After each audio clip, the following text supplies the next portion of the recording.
Go, light your torches! A thin cloud of red dust whips outside the airlock window. I press my forearm against the glass and lose myself in the soft hiss of sand moving against the hull. Wind! The thought almost makes me laugh. I always thought it was ironic that air, too thin to breathe, could shape the Martian landscape so dramatically. The canyons and spires, the plateaus and unforgiving mazes of mushroom-shaped rock. But now, it makes perfect sense. Laying my head on my forearm, I watch the plume twist around the greenhouse module and vanish beyond its curved white wall. I've always loved Prometheus Colony. The idea of it. Humanity's first real steps outside the cradle. A city on another world. Our bold march into the heavens. Our chance to be gods, to shape a world as we see fit. Neither handed to us by God, nor shaped by evolution. A world devoid of life. A blank canvas, an unexplored frontier. And I wanted to be Magellan, Picasso. To shape my own destiny, and that of humanity's future. And I have. I glance back at the pack laying against the wall beside me and cough out a single snorting laugh. Though not in the way I had hoped. No, I was not among the first to land here. Those who came first knew they'd be remembered for all time. Heroes, though, like me, not in the way they expected. Despite all the rovers we sent, all the drones, all the samples and tests we ran, we could not have known, could not have prepared for every contingency. And, there were conflicting reports right from the beginning. Hints of magnetic fluctuations, pulses even. No, the original settlers knew the risks well, and gave their lives to establish a foothold here. I cannot help but admire such men and women. Their vision, their faith in humanity, in our future. Nor will I ever forget their story.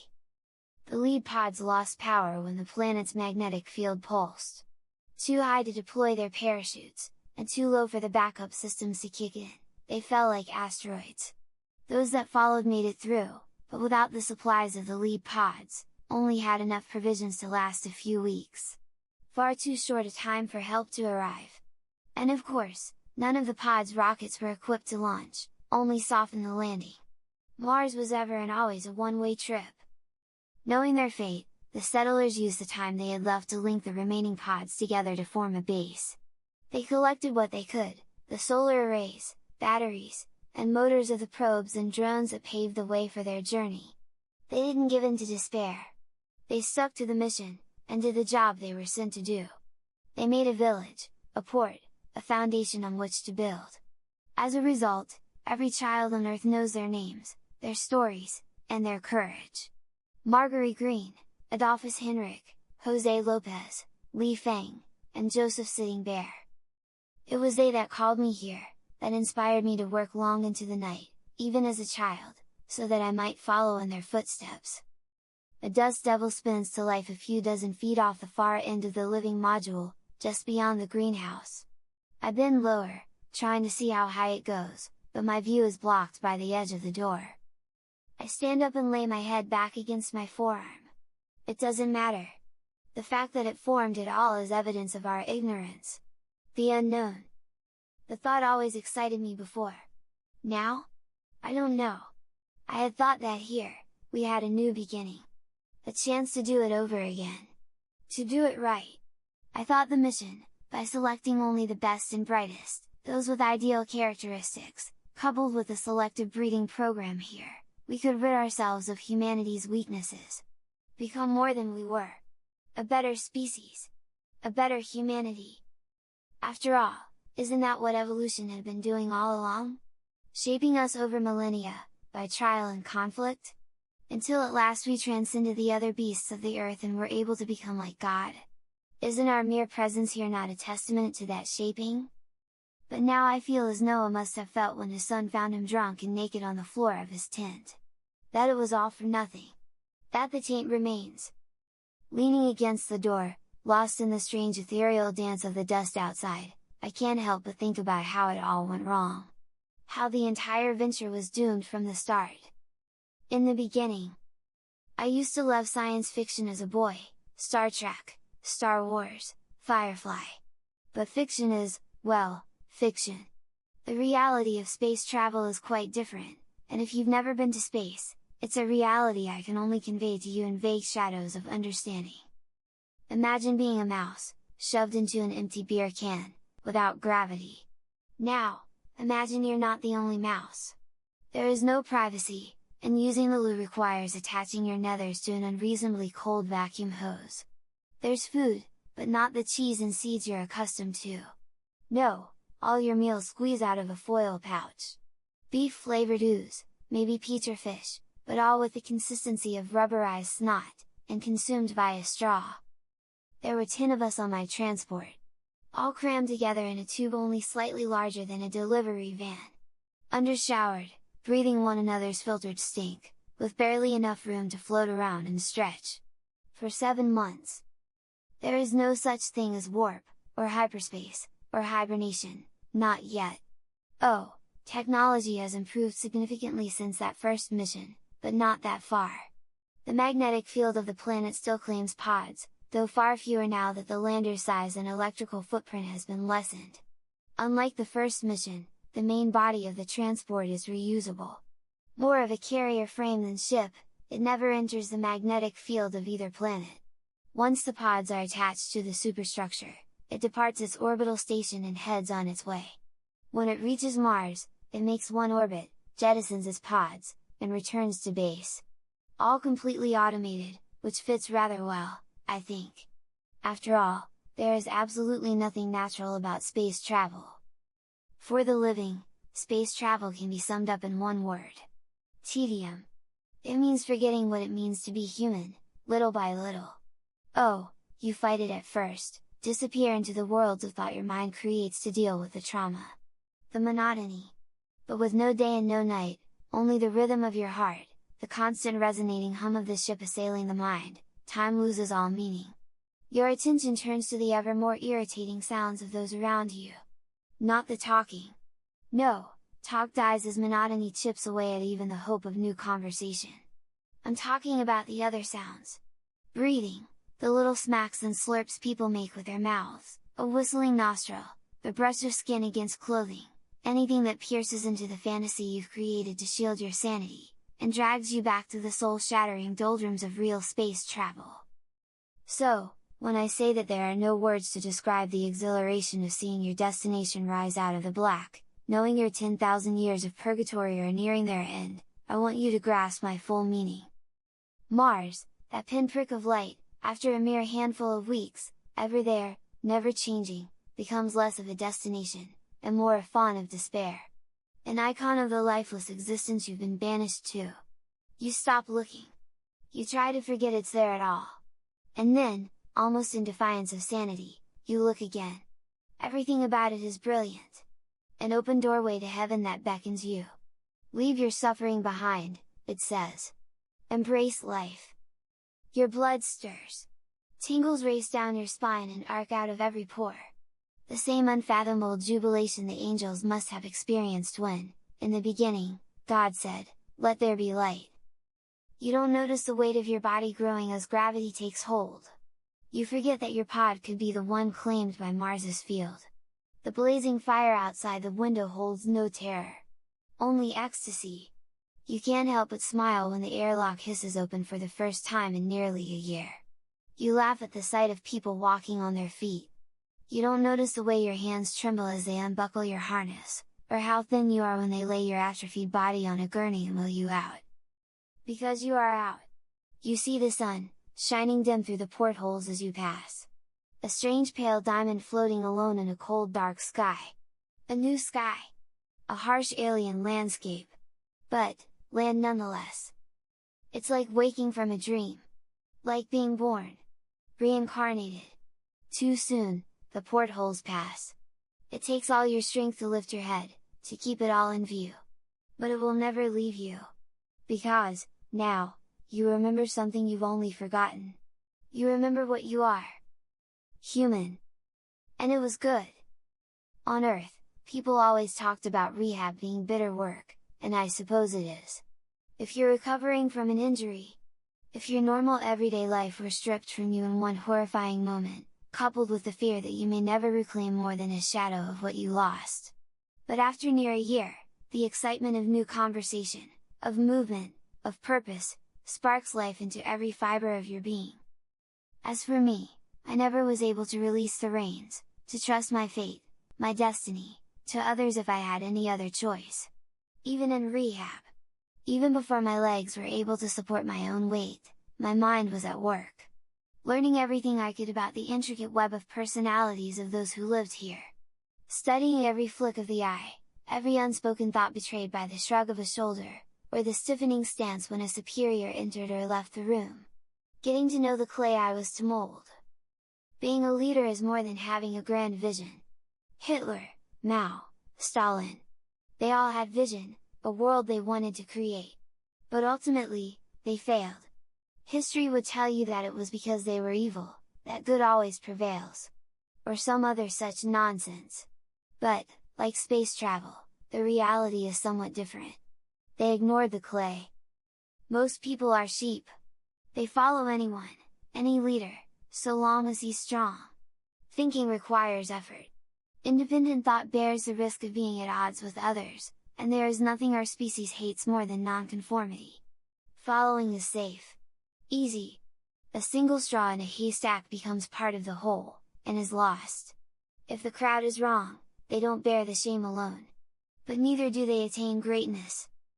Their kind was not the clay I cared about. Oh, they had their uses, but what I was searching for, the seed of others' failure, was the individual who didn't care about the crowd. The free thinker. Those who had the potential to lure the sheep. These, I must win by other means, or eliminate if they became a threat. Only then would my power be absolute. And here, in this wasteland, on the precipice of destiny, so far away from help or supply, I could broker no rebellion. I had just begun standing when I met my first challenge, still supported by a harness in the hands of the doctor behind me, panting for the effort of taking my first steps. Director. Shaking, I lifted my head. Yes? Subdirector Thomas reporting. His left eyebrow arched. Shall I come back later? I watched him fold his hands behind his back before I answered. The way he puffed out his chest and widened his stance accentuated his muscles, which I believed was the point. But, it was the way the doctor's fingernails dug into my sides that told me what I needed to know. The strain in her voice when she hissed, "Thomas!" I cut her off with a wave. I dealt with this type before, and Thomas didn't choose this moment by accident. He wanted to catch me at my weakest. To test me. To see who he was dealing with. To establish dominance if he could. Everything that followed would be cast in the light of this moment. And so, summoning every ounce of strength I had, I forced myself to stand and meet his challenge. Now is fine. What is it? He held my gaze unwavering as I rose, but I couldn't help notice a subtle twitch in his eye, nor the hint of the smirk on his lips when he said, "Several pods did not survive entry." So that was it. Any of the pods might have been lost, passengers or supplies. It was part of the risk we all took, but better accepted in theory than practice. He wanted to gauge my reaction. My emotional fortitude. Resolving to control the exchange, I nodded. This was to be expected, and seeing as I was currently alive, that left only one option. Which were lost? Hardtack, environmental control modules, and the other passenger pod. I see. I took a deep breath in through my nose. Regrettable. Hardtack was only food under the vaguest possible definition. All the calories, vitamins and minerals a body needs, was the sales pitch in basic training. And, they certainly got the mineral part right. Hard as granite and the gritty aftertaste of sandstone. After eating my share in training, unlike Subdirector Thomas, I wasn't entirely convinced they hadn't survived the crash. Regardless, I would not mourn them. Being that as it was, their loss was potentially problematic. Brief me on the situation with the greenhouses. How far from sustainability are we? Thomas blinked. Sir, perhaps you didn't hear me. We lost a passenger pod. I know. I heard. My shoulders slumped in what I hoped looked like a mournful gesture. And we will be holding a ceremony to honor the dead, but they are beyond our aid. My concern now is for the living. His gaze drooped for a moment, only long enough to mumble, "Aye." But, when he raised his head, his demeanor had changed. Without the control modules, we'll need to rob a few parts from the outlying residential units, but we should be a self-sustaining outpost by this time next year. A hint of his probing stare returned. Provided you don't mind sharing a bunk. Still testing? Not at all. Give me as many roommates as it takes. I huffed out a laugh and slapped his shoulder as hard as I could manage. I have many faults, Tom. But, pretension is not one of them. There are no kings here. But as my hand slid from his sleeve, his face became a mask. Good to hear! Without the hardtack, things looked to be a bit slim for a while. How slim? Well, he sighed. The next shipment is due in 4 months. Assuming everything runs to plan, we'll make it. But it means cutting rations by a quarter. The new director arrives, and his first act would be to cut rations by a quarter. Not a promising start, and no good for morale. How would your former director have dealt with this? Thomas snorted. By claiming more food was lost than was. Probably go to half ration to build up a stockpile. What? Yeah, well, he wasn't exactly well liked. Thomas scratched his nose in a failed attempt to hide his disgust. Kept himself one hell of a stash. Enough to buy people within an emergency. He leaned forward and pressed his index finger to his lips, as if sharing a secret. I'm not entirely certain his enviro suit malfunctioned, the day he died, if you get my meaning. Hard not to. But what really caught my interest was the manner in which he said it. Matter of fact, without the slightest hint of warning or threat. Regardless, I needed to separate myself from the former director's methods immediately. What happened to this stockpile? Could we add it to the tally, and not cut rations at all? Thomas winked. Already done. Good man. I offered him a slight smile.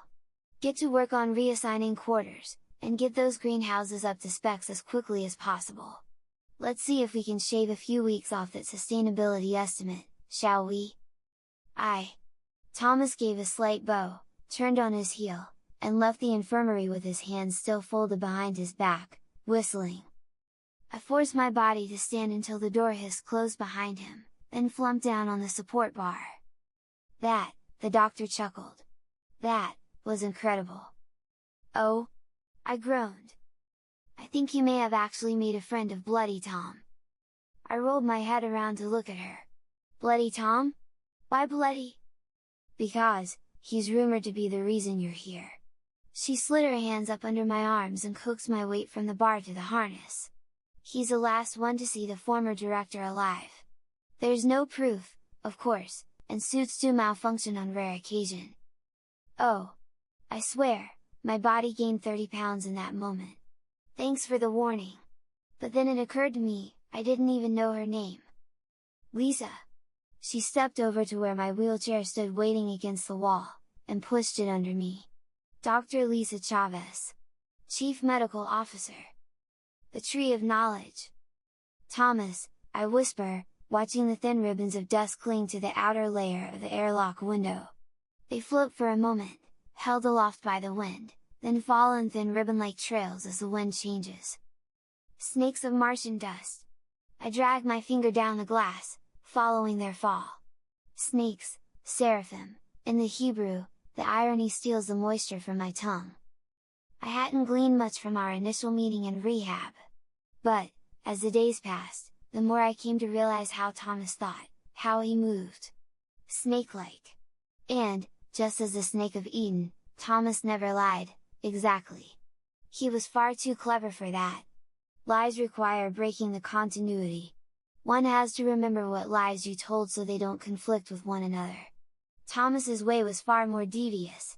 Reveal a fraction of what you know, at the proper time, in the proper way. Always in your favor. Always to advance your cause. You will not surely die, immediately. You will become like God, knowing good and evil, in the way a virgin learns of sex. By losing what she was, forever. For knowledge, once learned, can never be undone. His manner, coupled with Lisa's warning, kept him always on my radar, and never in my trust. Weeks passed. Our relationship remained unchanged. Until one night, in Ops, as I stood peering over the shoulder of the only technician on duty, Wu Yingjin, trying to make sense of the reverses we'd been suffering. The readout for Greenhouse 4 indicated an energy fluctuation. It wasn't much, only a few hertz, but enough to trip an alarm. "What's the damage, Ying?" He slid his finger across the screen. "No damage. Just a polarized negative power coupling." Laying a hand on the side of the console, I leaned in to study the data. "Looks like a surge from the solar array." Ying nodded, pinched his fingers together, and pressed them against the schematic on a screen to his left. He opened his hand, and the negative power coupling he pinched, quadrupled in size. He dropped his hands to the keyboard. Rising, I sighed and dragged my palms down my face. "We just installed that unit last week." "What the hell?" "Welcome to Mars, Director." Ying shrugged.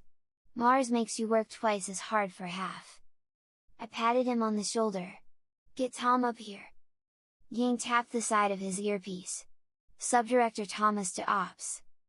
Ying's hands flew between the screens and keyboard as he worked to correct a series of malfunctions in 3 different systems. Power glitches, program hiccups, memory lapses, none of them in the old systems. Only the new additions. I shook my head. It was a nightmare. A complete nightmare. Behind me, the door hissed open.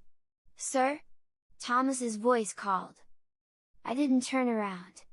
"Who did you have install the solar array on Greenhouse 4? "That was B-Shift, sir." I squinted at the screens. "And waste reclamation?"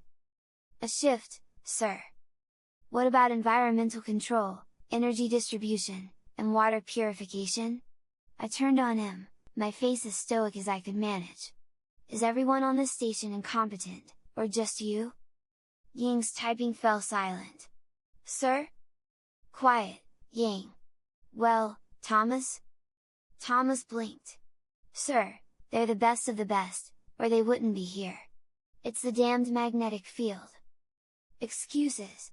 Just what I didn't want." The twinge of a headache gnawed at my sinuses. "That's upper atmosphere phenomenon." "Sir." Thomas sniffed. "With all due respect, it's not. The magnetic field is everywhere." I glanced back at Ying, who turned his chair to face us. "It's true, sir." "But that made no sense. Then why are only the new systems affected?" Ying shrugged. "Because... well, we don't know why.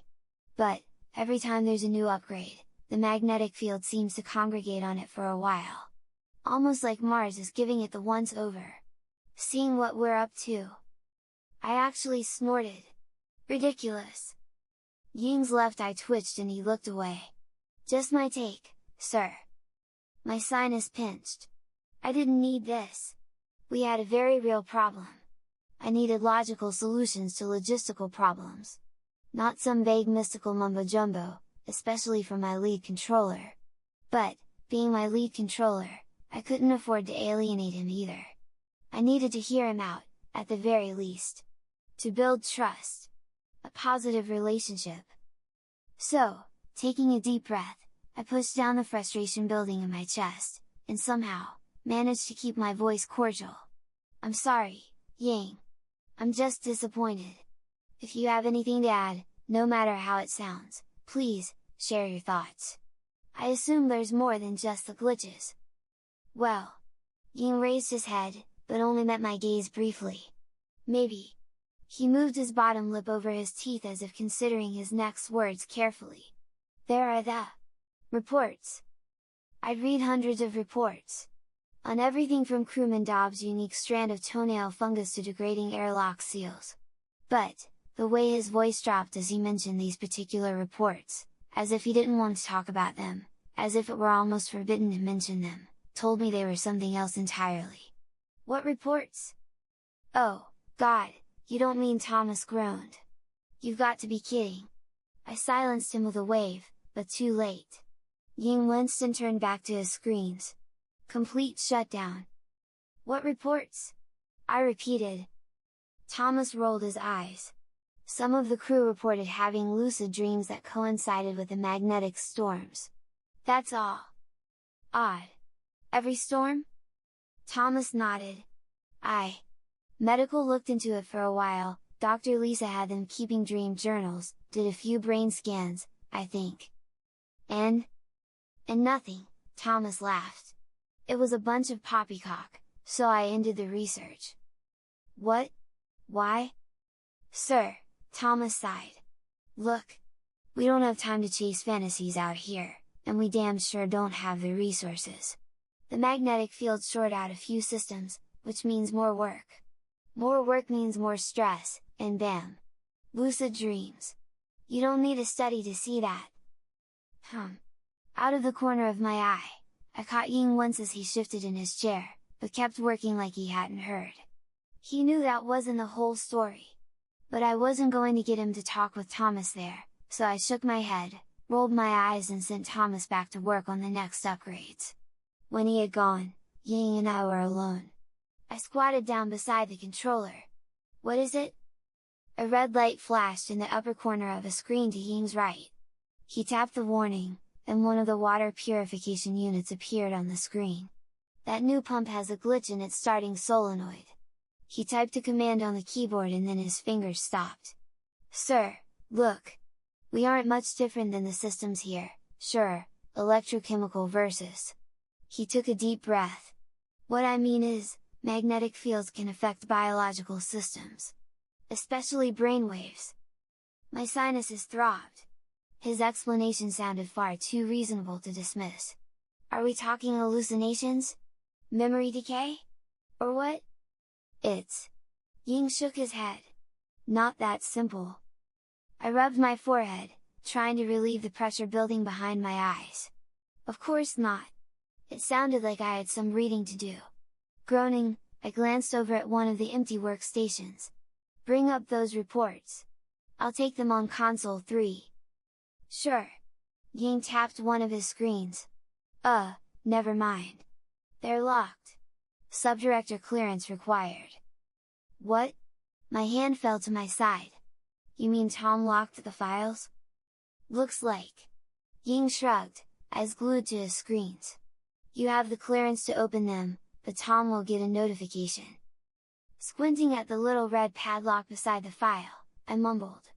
No! There was more to this than wasted time and resources, or Tom wouldn't have locked the files. I think I'll talk to Dr. Lisa instead. Glory of Kings! I tear my gaze from the pack to the Enviro suit hanging in the corner. Ready. Waiting. It is the glory of God to conceal a thing, the glory of kings to search it out. The verse from Proverbs comes as a whisper. But what if I'm not a king? I catch my reflection in the visor, the monster I've become staring back at me. I turn my head. I don't think Solomon really understood what he was saying when he penned that passage. If he had, if he was here, if he knew what I know, I think he would have added that it was best to leave some secrets lying in the dark. Buried. That innocence, once lost, can never be reclaimed. Sighing, I slump over to the locker and heft the suit from its hanger. Between the various malfunctions, and personnel problems, it was another few hours before I was able to make it over to medical.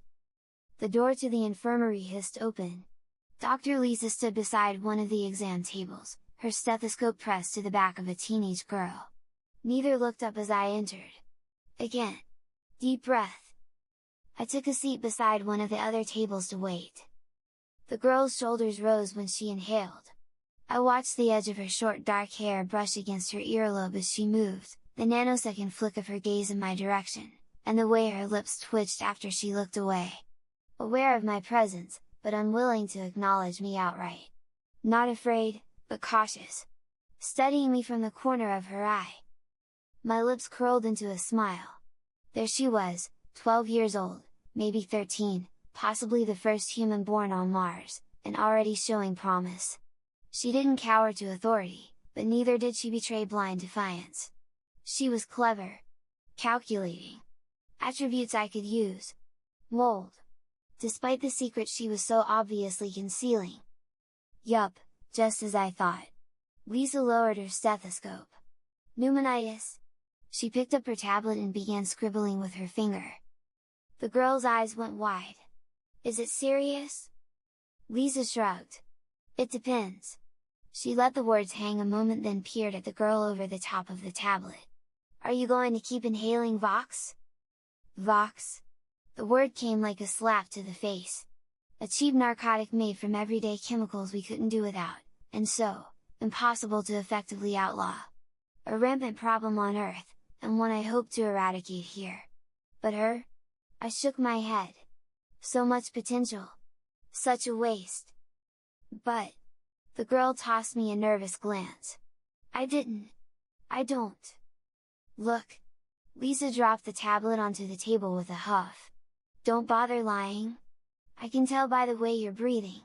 You know that little rattling hiss when you inhale? Everyone on Vox gets it.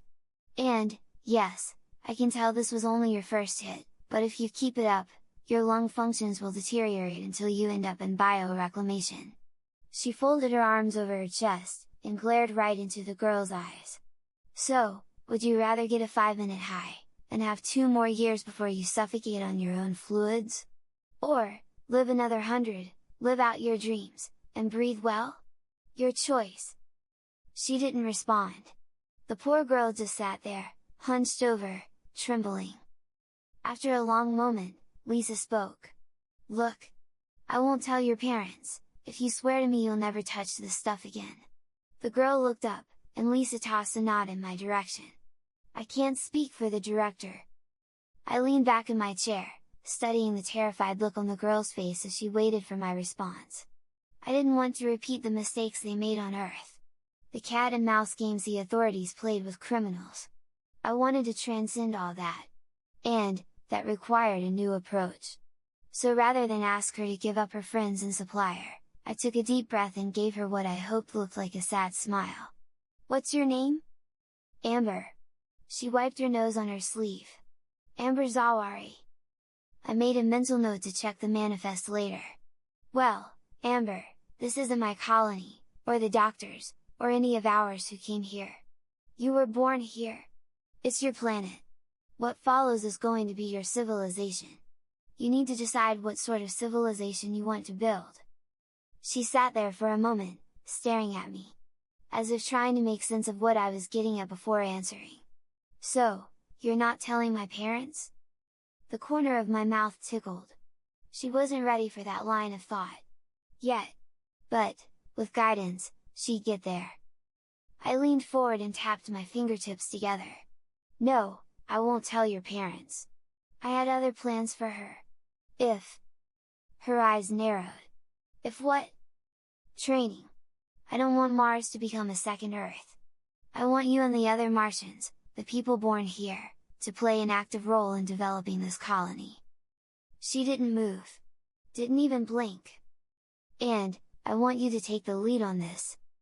She actually winced. Either that, or I can tell your parents. I didn't catch the curse she mumbled as her gaze dropped to her knees, but after a moment, she nodded her agreement. Pushing up from my chair, I clapped my hands together.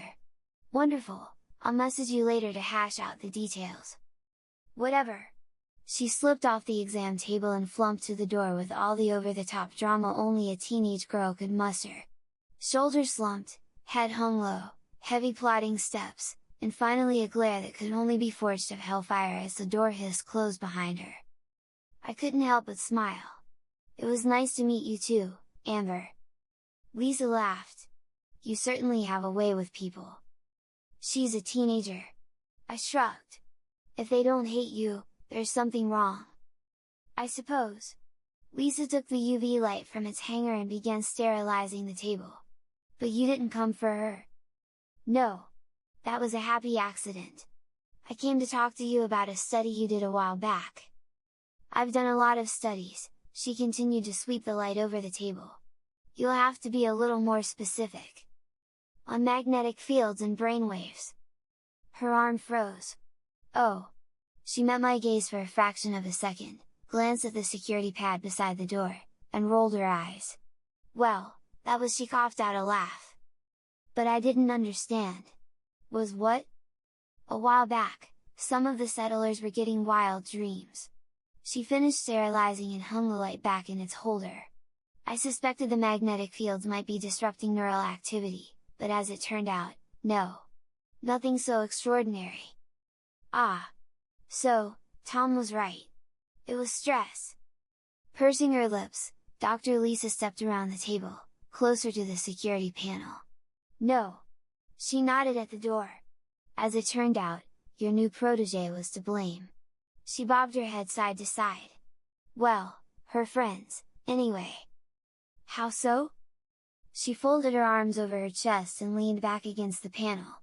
By mixing Vox in the most out-of-the-way place Prometheus colony has. Air filtration. My headache came back with a vengeance. You mean they were caused by Vox vapor getting into the oxygen scrubbers? Behind Lisa, the panel beeped. Warning! Medical surveillance deactivated. Oops! Lisa smirked. She stood up, and her expression took on a far more serious cast. No!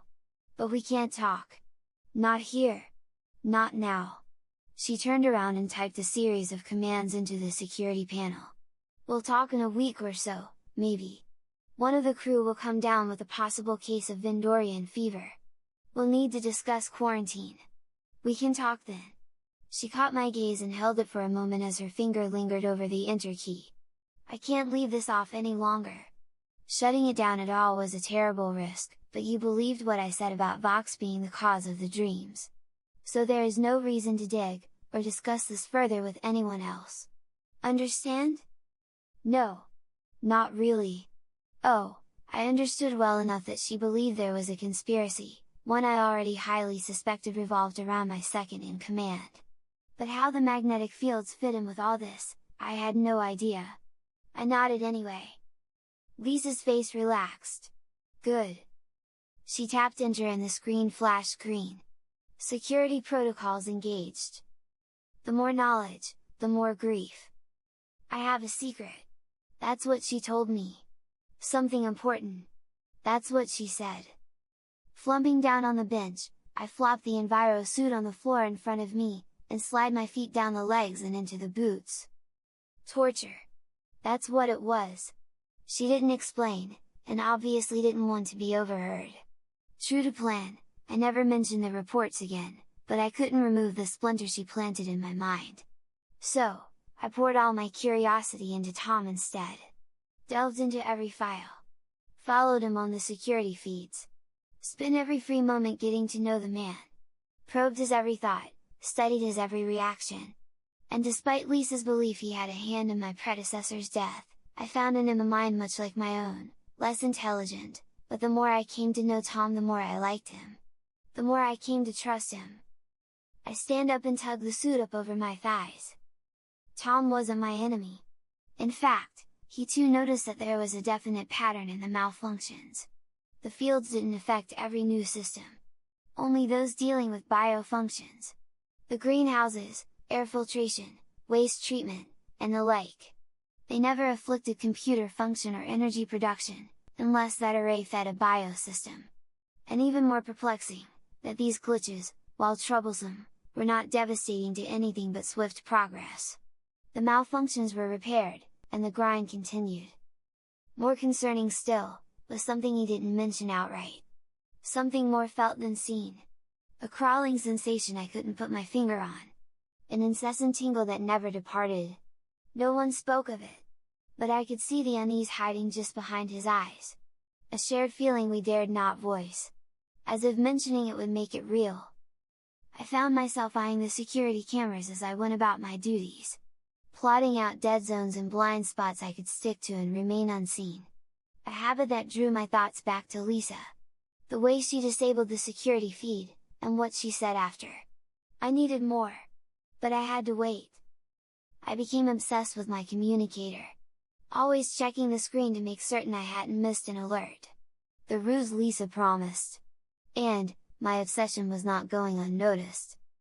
Not that my station was one of leisure, there was always one crisis or another that needed attention, personnel, mechanical. But nothing so interesting as to chase this thorn from my mind. I needed something more. Something I enjoyed. And so, I decided to distract myself with my other project. Amber, and the Martians. I hiked the suit over my backside, pull the body around my shoulders, and let the memory overtake me. I held our first meeting in the cafeteria. Uninspiring. A handful of sullen teens lounged at the back table like laundry spread out to dry, heavy with the air of disinterest. Amber stepped forward as she entered, produced a short list of goals for the colony and plumped down in a chair beside the others. I held up her tablet and skimmed through their thoughts. More freedom and free time, more control over their day-to-day lives, respect, and better food. Nothing unexpected, but that was the entire list. Not the effort I'd hoped for, but a beginning. Alright. I handed back her tablet and folded my hands behind my back. And how do you envision this working? I walked along alongside of a table a few rows up as I spoke. Respect is earned. One of the boys, Matthew, cut me off with a protracted tisking huff, which drew me to a stop. He tossed Amber an angry glare. I can't believe I let you talk me into this. You said he was different, but you know what I hear? Do what I say. That's how you get respect. The new man sounds just like the old man. Let's go. This is a waste of time. I unfolded my hands and let my arms fall to my sides. An expected reaction, given the culture here, the culture we brought with us. And his response, typical of that paradigm. Rules are enforced, not taught, and so the reasons for the rules are not understood. Do as I say, because I'm in charge. And so, rules become a symbol of dominance, something for young males to challenge as a matter of biology. To test the alpha.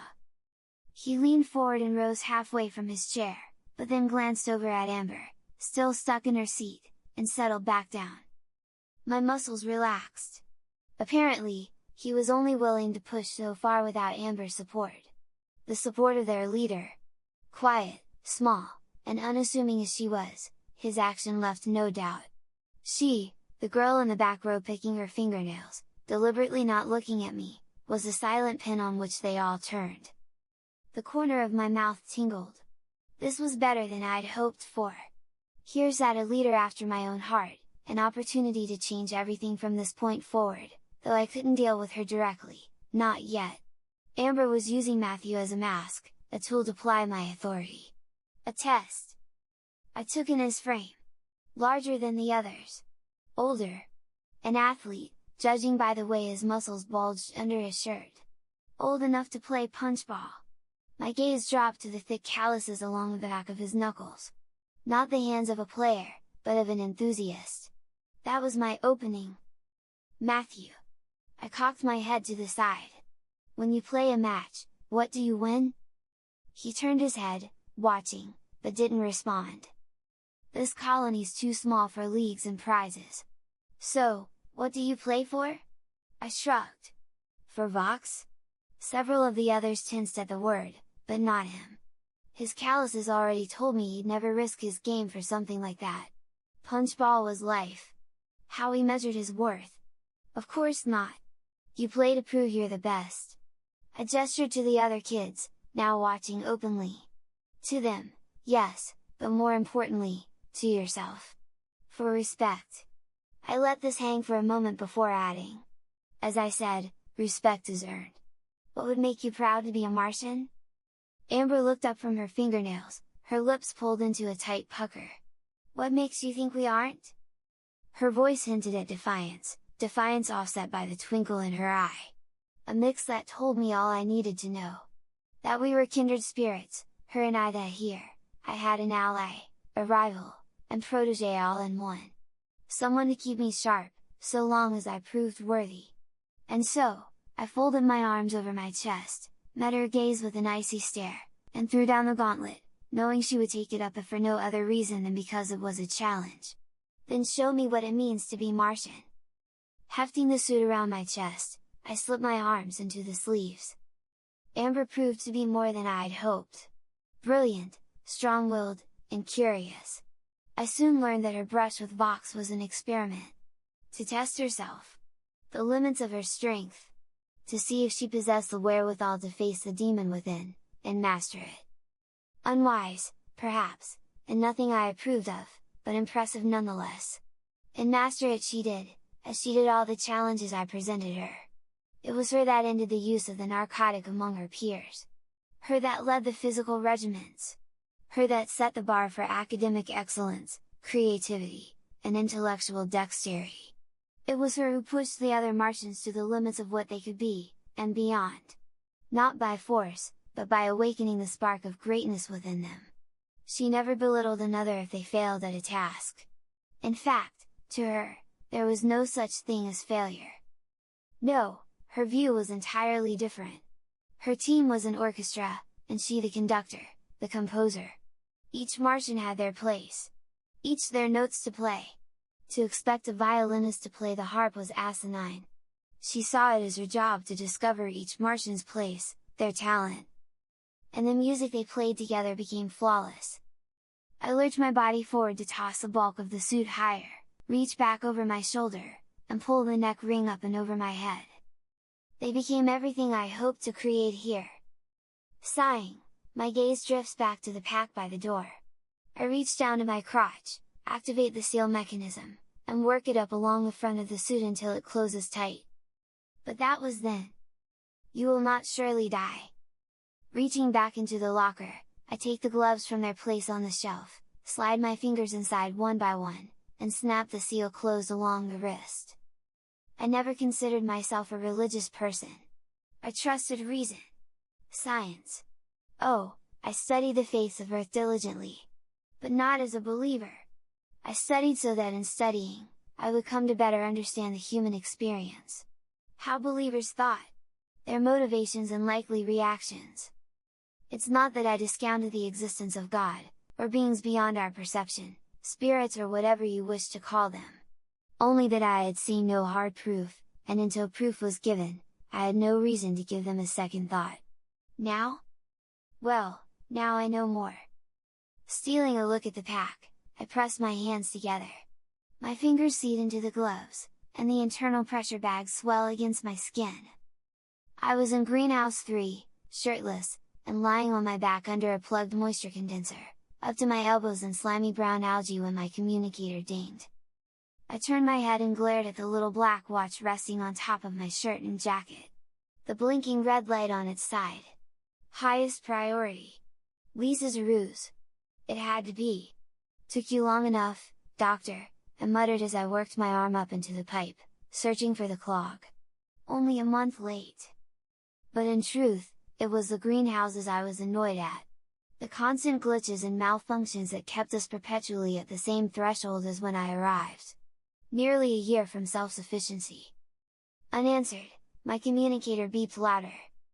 From somewhere near the top of the unit, Tom called, "You've got a," but another high-pitched beep cut him off. "I mean, we've got a message." Grabbing a fistful of slime, I pulled my arm free of the plumbing, and flung the algae into a tub beside my head. The stink of moldering decay hit like a hammer. We uck LL? Priority 1. We're needed at Ops. No other info. Ops? I squirmed out from between the plumbing. I thought she'd do this in medical. I sat up, snatched a rag from the tool chest, and mopped the filth from my face and arms. One of the gardeners, David, the hydroponics expert, tossed me my shirt. I nodded my thanks as I struggled to get my sticky wet arms into the sleeves. I think I got the bulk of it, turned on the pump and let it flush out the rest. By the time I slipped into my jacket and fastened the communicator around my wrist, Tom had already joined me at ground level. I left some hurried instruction about not neglecting routine cleaning in the future, and hurried to meet Lisa in Ops. Except, when we arrived, Lisa wasn't there. Only Ying, and a few other controllers. Director. He waved us over to his station, keeping his voice low. "Sirs, there's something here you need to see." With a quick glance at the other controllers, Ying reached up, pulled one of his screens around so no one else could see it, slid his headset off, and handed it to Tom. I cleaned it up as best I could, but the transmission came in while we were outside our communication window. We were almost completely turned away from Earth. It's amazing we got it at all. Blinking, Tom held the earpiece so we could both listen. When we were ready, Ying typed a code into his keyboard, and static filled the screen. Prometheus Colony. The screen flashed.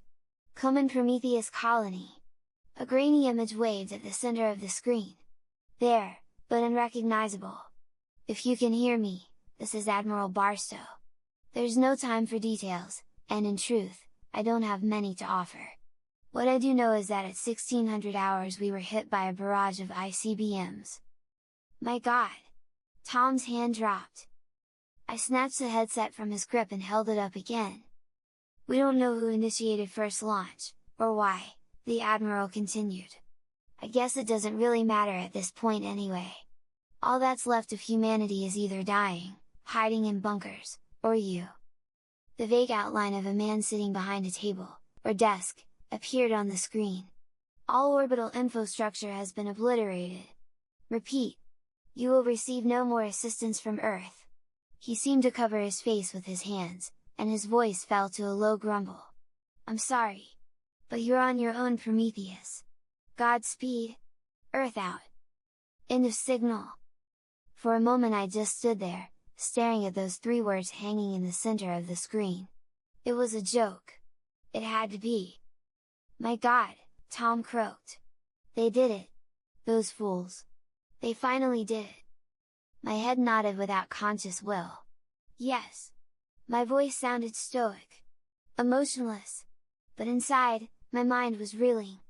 400 colonists. Supplies enough to last until the next shipment, which wasn't coming, plus another 2 months as an insurance policy against pod loss. Greenhouses 1 and 5 suffered 60% loss due to malfunctions. 2, 3, and 4 wouldn't be ready to harvest for another 3 months, barring further malfunctions. But the fish tanks, the biological systems that acted as filter, fertilizer, and protein were only functioning at 70%. The hives, the trays of insects that made up the initial phase of bioreclamation, were functioning at full vigor, but even adding maggots to the menu, there wouldn't be enough food to support the entire colony, even at starvation ration. Not until self-sufficiency. Only 1/4 of the population. And every meal that passed lowered that threshold. There was only one option. Reaching back for the helmet, I groaned at the memory. It took less than a minute to decide what course to take. The only course available, given the information I had. I laid my hand on Ying's shoulder, leaned in close, and whispered into his ear. I want you to compile a list. What personnel would be absolutely necessary to run this station? Check. Recheck. And have it to me within the hour. Ying pulled back, his brow knotted into a question mark as he searched my face for what I can't say. Sir? Shouldn't we tell the colonists? I gave his shoulder a pat. We will. You have your orders. Get to it! I glanced up at Tom just in time to watch his expression go from shock to horror, and I knew he realized what had to be done. His mouth fell open, but just when I thought he might protest, he sniffed, straightened up and folded his hands behind his back. And what are my orders, sir? You? My eyebrow twitched up. It seemed bloody Tom was about to earn his moniker. I want you to gather everyone on Ying's list, along with the Martians, those born of Mars, and assemble them in Greenhouse 1. Pair each Martian to whatever skill matches their talents, but make sure no area is neglected. And while they're distracted, I want you to flood the rest of the station with hydrogen cyanide. Tom didn't react, but Ying's face went pale. He almost shouted, but instantly dropped his voice to a low hiss. You can't be serious! His eyes bulged. Murder them? The entire colony? I took a deep breath, but it was Tom that answered. We don't have a choice. If we don't, we'll all starve. I shook my head. Earth is gone. The food in the bunkers will run out long before the radiation will. We're facing extinction. Those kids are the future, Ying. Humanity's last hope. They have to survive. No matter what. And they saw that they were naked. The days that followed were the hardest of my career. I knew I'd be lucky to maintain control after Tom carried out my orders. But I was not unprepared. I made honesty my ally. I knew that given the stark reality of what had happened, that the choice I made was the only real option. The colonists were an intelligent lot. Logical. They wouldn't like it, but they would understand. When Tom sealed us in, I called everyone together and gave them the truth, posed as a hypothetical situation. As he released the toxin, we discussed options. Took a vote. Amber offered the solution I chose.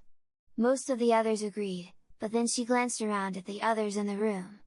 Her eyes went wide. Wait! She spun on me, her mouth open. Her eyes searching. It took a moment before I managed to settle the lump in my throat. Before I could find my voice. Before I played the transmission. Before I confessed.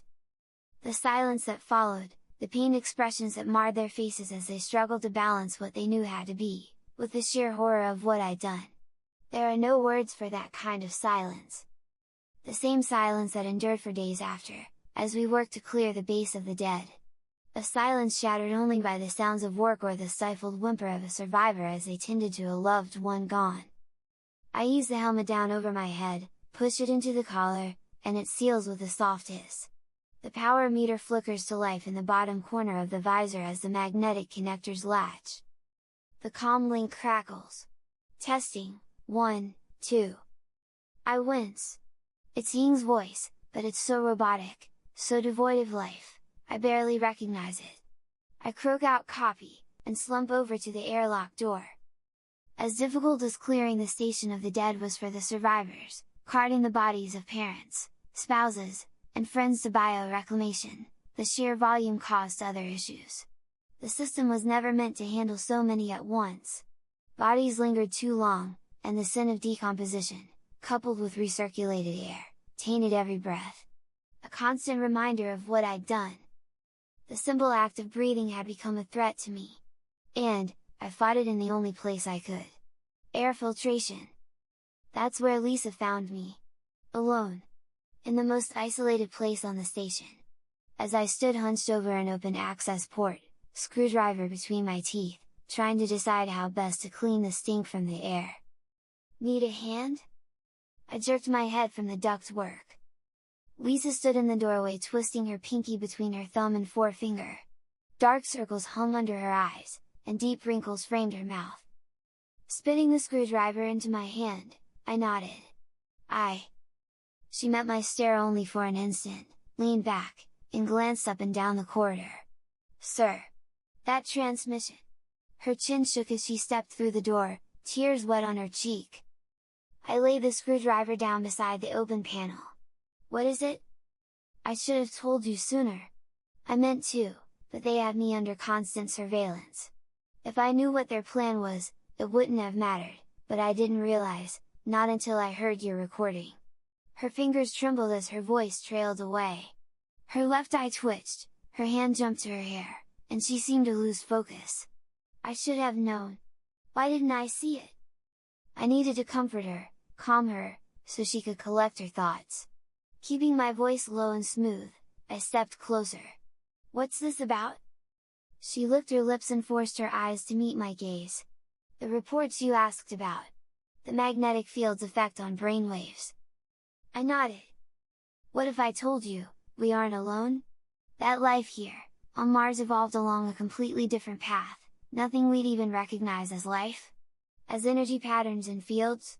That it, or they, discovered they could communicate with some of us? That they came in dreams? What then?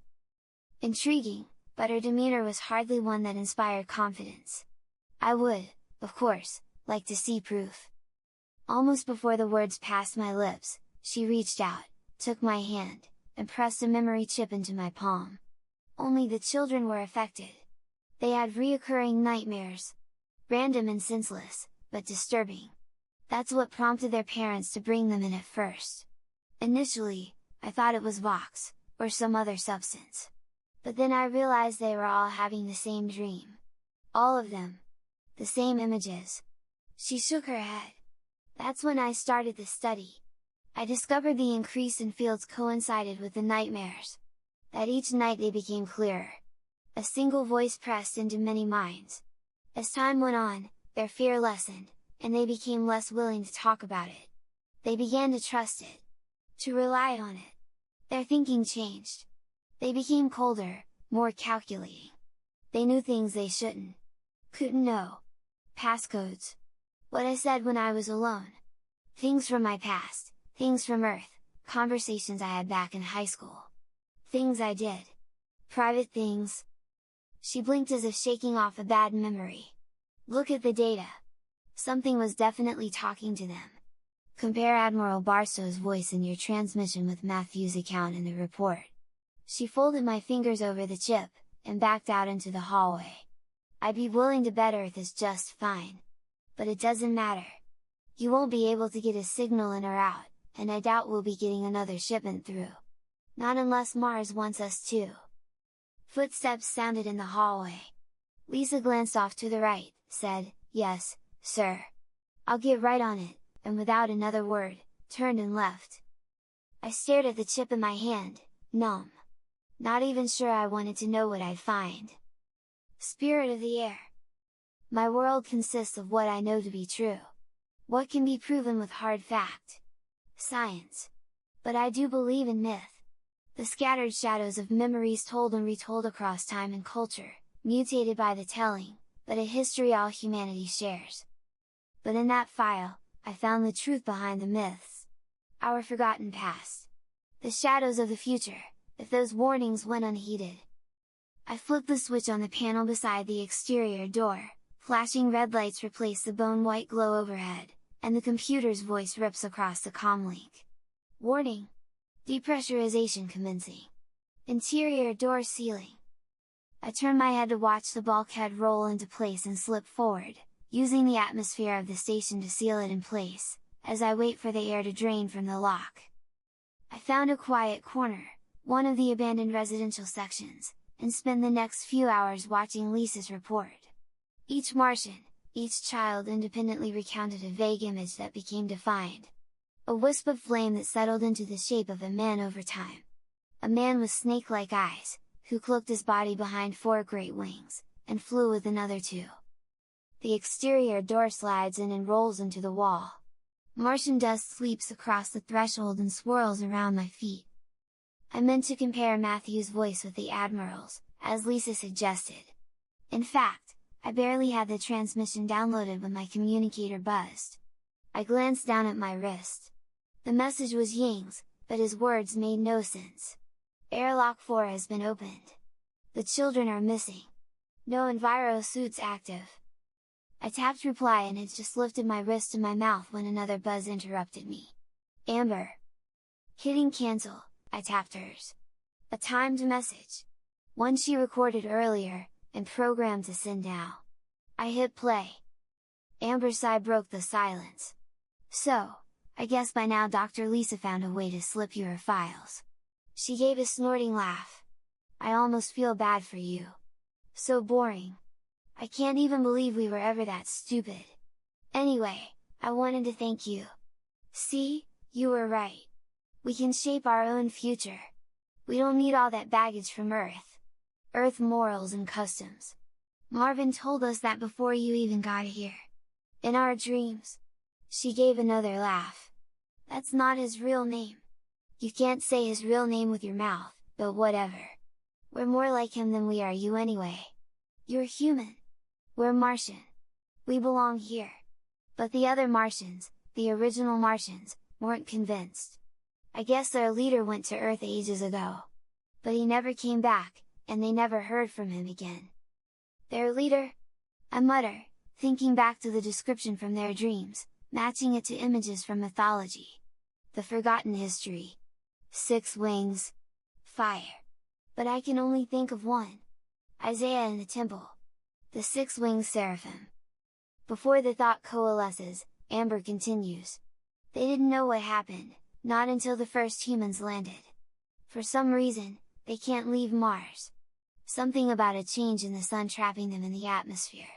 That's what they think happened to their leader too, only on Earth. That's why they reached out to us. So they can teach us, make us stronger in ways you can't imagine.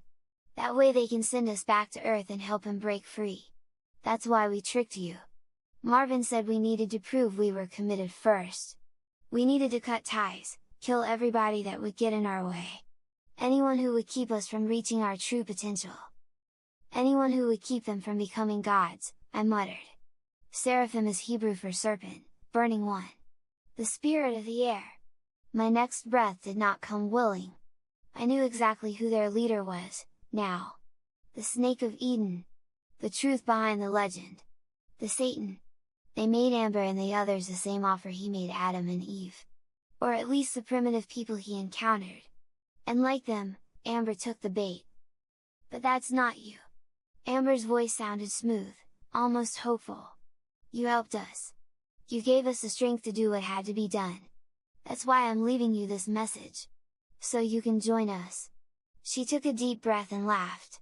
I'm recording this from outside the station. Standing barefoot on Mars, the sun on my skin, and it's glorious. Come soon! Her voice cut off. I glanced down at my wrist, at the little red dot flashing on a map on the screen. A peculiar worn bluff. One that baffled astronomers for well over a century. The face! They're headed for the face! I squat down, carefully tip the pack off the wall, gently heft it onto my back, and slowly buckle the straps. Every mythos on Earth depicts their leader in the same light. Evil. Power mad. Whatever these beings had in mind, there was never any question, I was going to follow. I step out onto the planet's surface. Sand tinks against my visor. A soft reminder that I'm still human. Still flesh.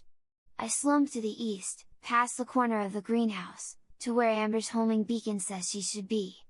I kick at a mound of sand and her communicator rolls free. I don't stoop to pick it up. She's not here. No bodies. It seems they don't need enviro suits anymore. Lisa's voice crackles in my ear. God, I hope you know what you're doing. I nod, even though I know she can't see me, slide my hand up the strap of my pack, and arm the explosives. Arming it now seems silly somehow, after all, it's a long hike to the face, but I don't know how much time I'll have to detonate. If Mars will know what I'm doing and disarm it, or if the explosion will even harm Amber and her Martians anymore. If Marvin will shield them. But I know I'm the only one that even has a chance to stop them. That I'm the only one they trust. And that I can't let Mars have them. I won't!